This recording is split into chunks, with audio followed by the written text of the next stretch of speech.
Okay, let's jump right into this deep dive. Today, we're unpacking a stack of truly fascinating research and articles. Yeah, these really challenge some, big assumptions we often carry about ancient history, especially around gender. Exactly. Our mission today is to go beyond the usual discussion of eunuchs. We want to explore the nuances of gender identity and expression in ancient times. Right. What did it actually look like for individuals who didn't fit neatly into like a simple male-female category in these ancient societies? And you should get ready, because these sources, they reveal a landscape of gender diversity that was sometimes acknowledged, sometimes integrated in ways that feel dramatically different from our modern structures. It really gives us a unique window, doesn't it, into just how varied human, social, and religious frameworks have been throughout history. Definitely. So let's begin where many of our sources point first. Ancient Mesopotamia. Ah, yes, Mesopotamia. A civilization with incredibly complex religious practices. And the research highlights several figures associated with cults.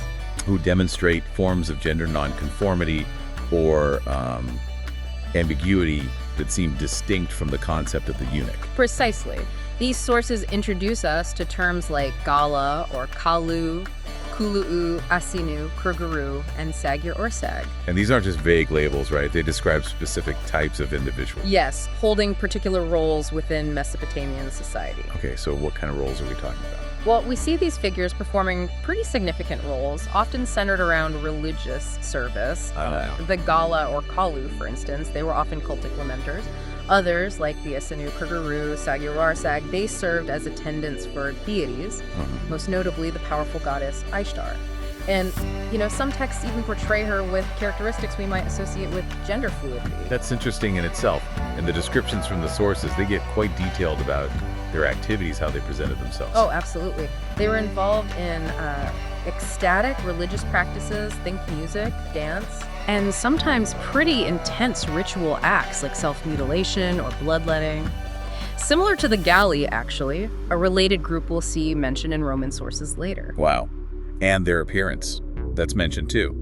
Yes, and it's particularly striking. Accounts of the Galli mention them wearing feminine clothes, makeup, having effeminate hairstyles. Okay. And the sagir sag is described in hymns with really specific details.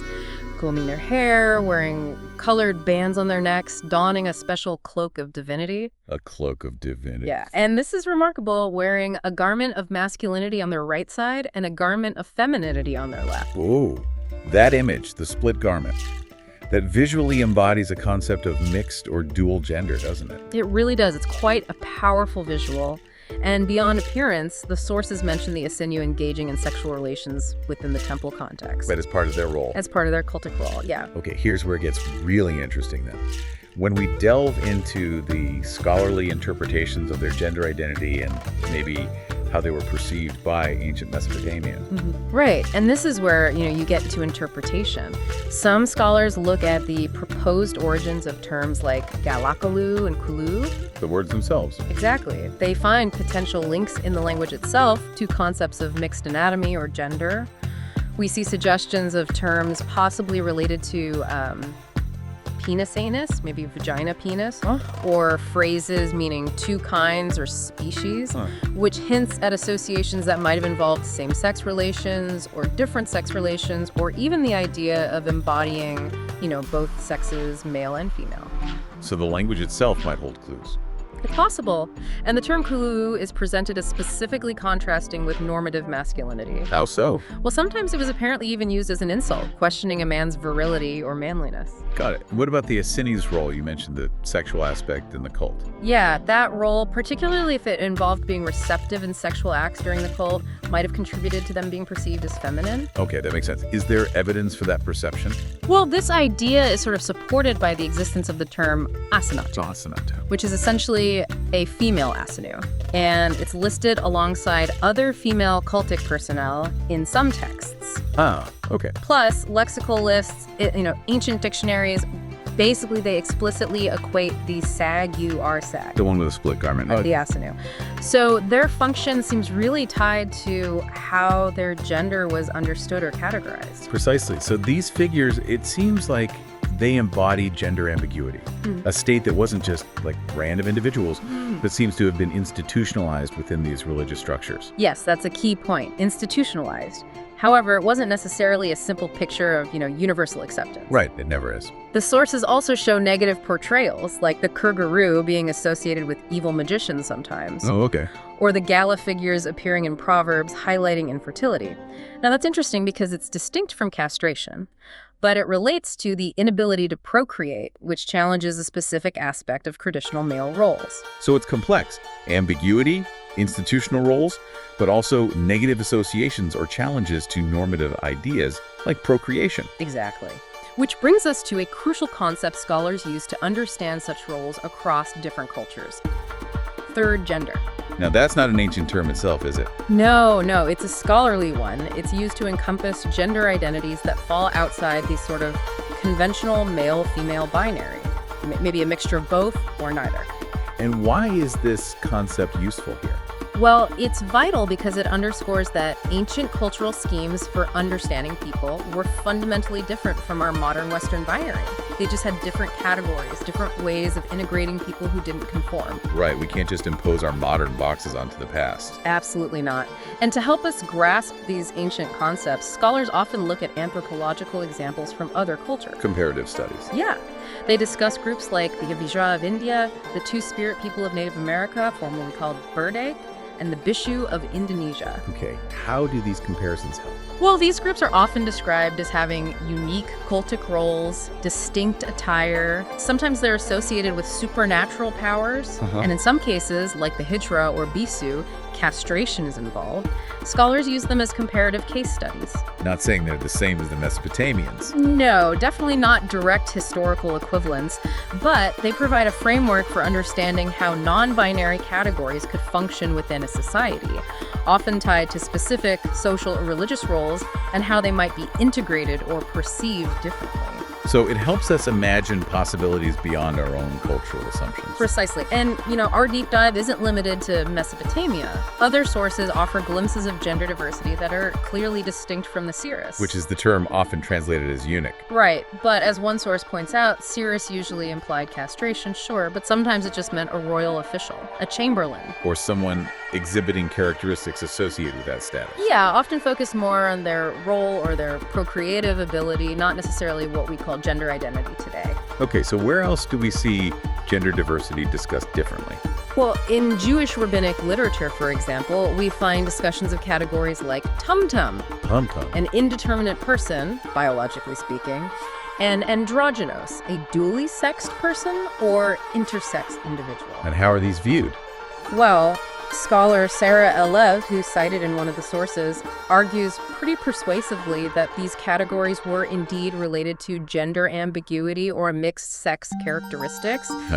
And crucially, they were viewed distinctly from the rabbinic understanding of the seeress, which, again, seemed framed primarily around procreative capacity, not gender identity as such. So different categories for different concepts. Seems like it. And the Hebrew Bible also provides a potential example. There's this derogatory curse in the 2nd Samuel. Okay. Using the term mazik bepelik, which means holder of spindle. A spindle, like for weaving. That's typically female work, right? Exactly. Scholars suggest this term, linked to a typically feminine task, might relate to a symbolic loss of masculinity. They even draw parallels to Mesopotamian curses, threatening a similar kind of transformation. So even insults can reveal underlying societal ideas about gender roles and what happens when you deviate from them. They really can. And just returning briefly to the Gali. Those ecstatic cult attendants we mentioned earlier. Yeah, seen in Mesopotamia and later in Roman sources. The Romans themselves describe them with some really explicit terms.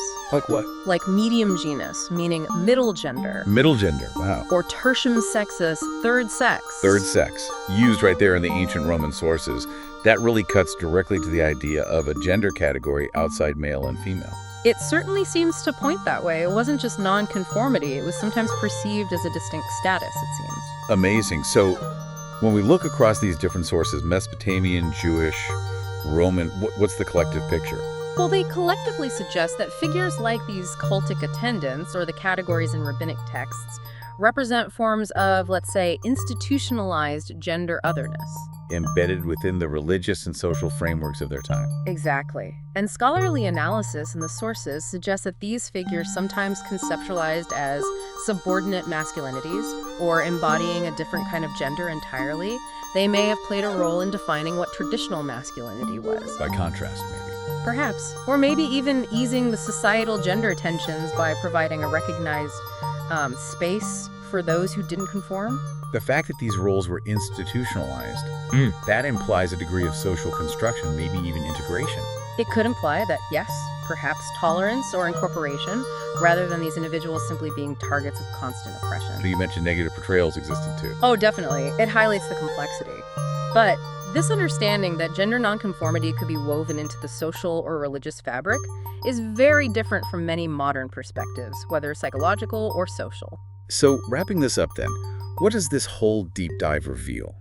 I think it shows us a rich, complex, and often surprising landscape of gender identity and expression in ancient times, much more varied than we might assume. It demonstrates that ancient cultures, particularly within religious and cultic spheres, had ways of conceptualizing and integrating individuals who didn't conform to a simple male-female binary. Yeah, and crucially, they did this in ways that extended far beyond that single category of the eunuch, which the sources suggest was often more about procreation or status than, gender identity itself. These sources really challenge our modern binary assumptions about gender, don't they? They absolutely do, and they highlight the dramatic differences in societal structures and beliefs across history.